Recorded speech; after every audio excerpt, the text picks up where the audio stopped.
Warnara dari SDN Johar Baru 29.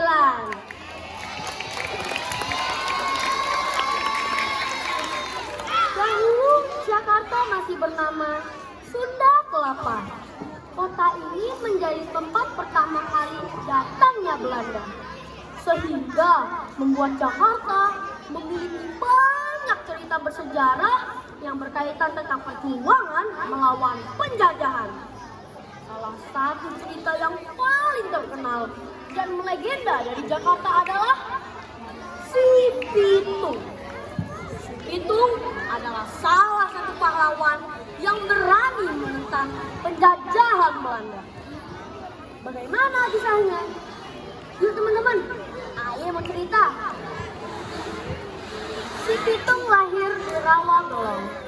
Ayahnya bernama Abah Pikun dan ibunya bernamanya Tina. Pada saat si Pitung lahir, Jakarta masih bernama Batavia dan sudah dijajah oleh Belanda. Ketika sudah tumbuh remaja, ayahnya berharap si Pitung menjadi anak yang berbudi baik dan pemberani. Oleh karena itu, ayahnya mengirim si Pitung untuk belajar di pondok pesantren Haji Naipin yang terletak di Kemayoran. Nya, Pitung pamit pergi dulu ya. Iya Tung, hati-hati, belajar yang benar. Ayo, titip salam untuk Haji Naipin. Iya Pitung pamit. Assalamualaikum. Waalaikumsalam. Tengah perjalanan menuju rumah Haji Naipin, Pitung melihat kekejahatan Belanda terhadap rakyat.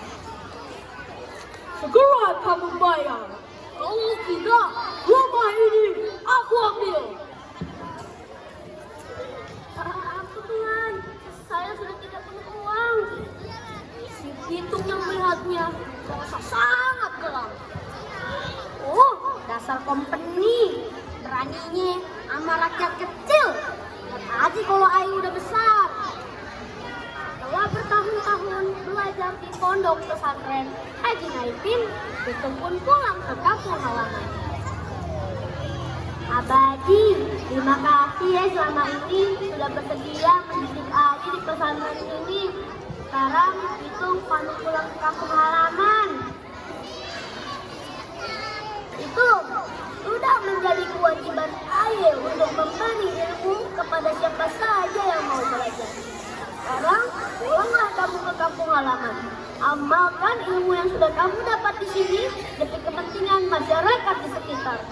Jadilah anak yang berbudi baik kepada orang tua ya. Ayah, salam untuk orang tuamu. Ya Allah, Ji. Kembalinya si Pitung dari pondok pesantren Haji Naipin, setiap hari si Pitung selalu membantu ayahnya mengurus dan mengampara kambing-kambing peliharaannya.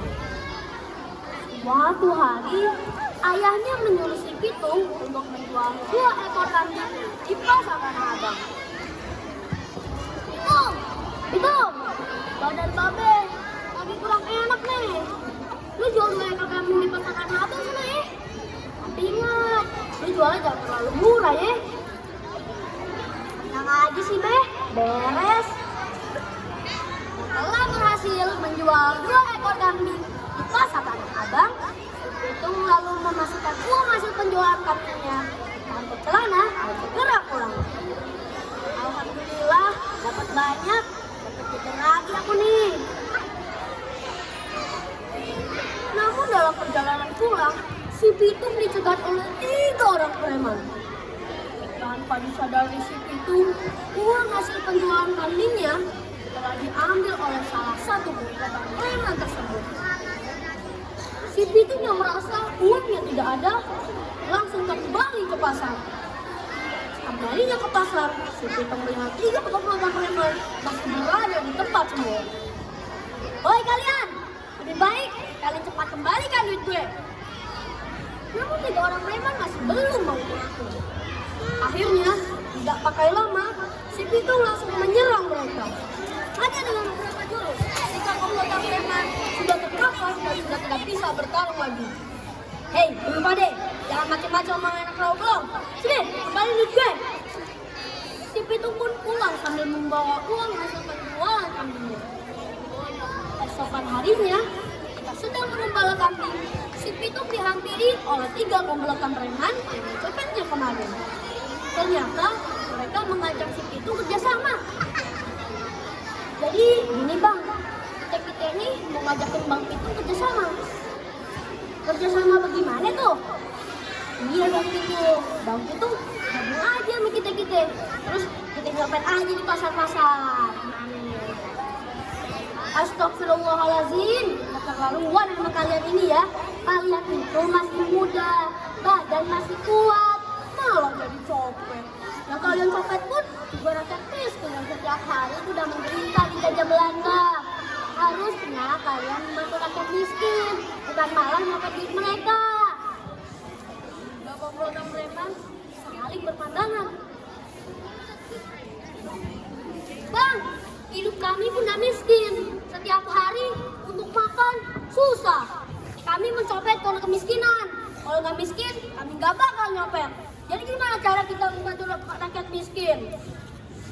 Si Pitung menyuruh 3 komplotan preman mendekat dan membisikkan sesuatu. Hei, dulu Pak Dek, sini. 3 komplotan preman kembali berpandangan. Baik Pak, kami setuju, asalkan Bang Pitung yang memimpin.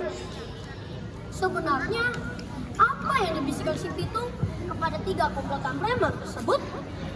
Beberapa hari setelah pertemuan tersebut, terlihat si Pitung dan 3 komplotan preman yang sudah menjadi anak buahnya merampas rumah salah satu pejabat Belanda.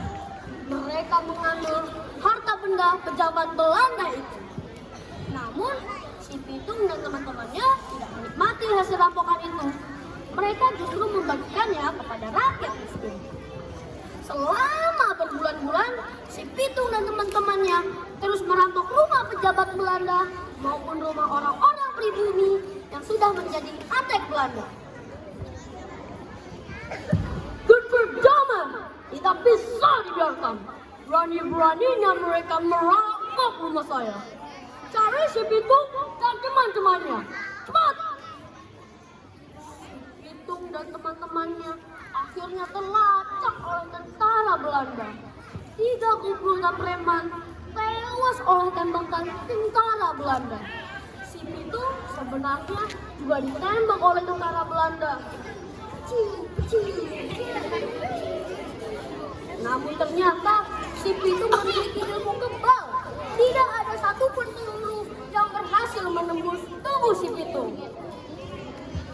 Hei lu pada tentara Belanda, bilang sama komandan lu, gue si Pitung, anak rawa belong, kagak ada takut-takutnya sama lu pada. Kabar tentang si Pitung yang memiliki ilmu kebal membuat nyali tentara Belanda menjadi ciut. Akhirnya, ilmu kebal si Pitung ketahuan. Salah satu orang yang menjadi antek Belanda membocorkan rahasia tersebut. Tentara Belanda langsung menembak si Pitung dengan senapan yang berisi peluru emas.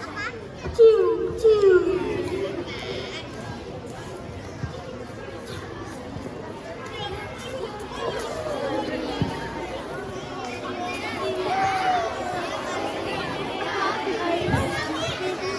Pitung pun tewas oleh tembakan tentara Belanda yang menggunakan peluru emas. Perjuangan si Pitung membela kaumnya berakhir sudah. Nah teman-teman, sekian dulu ya cerita si Pitung.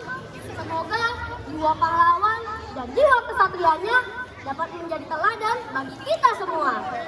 Jalan-jalan ke situ Gintung. Cakep. Mampir dulu ke rumah saudara. Cakep. Udahan dulu cerita si Pitung. Doain aja bisa jadi juara. Wassalamualaikum warahmatullahi wabarakatuh.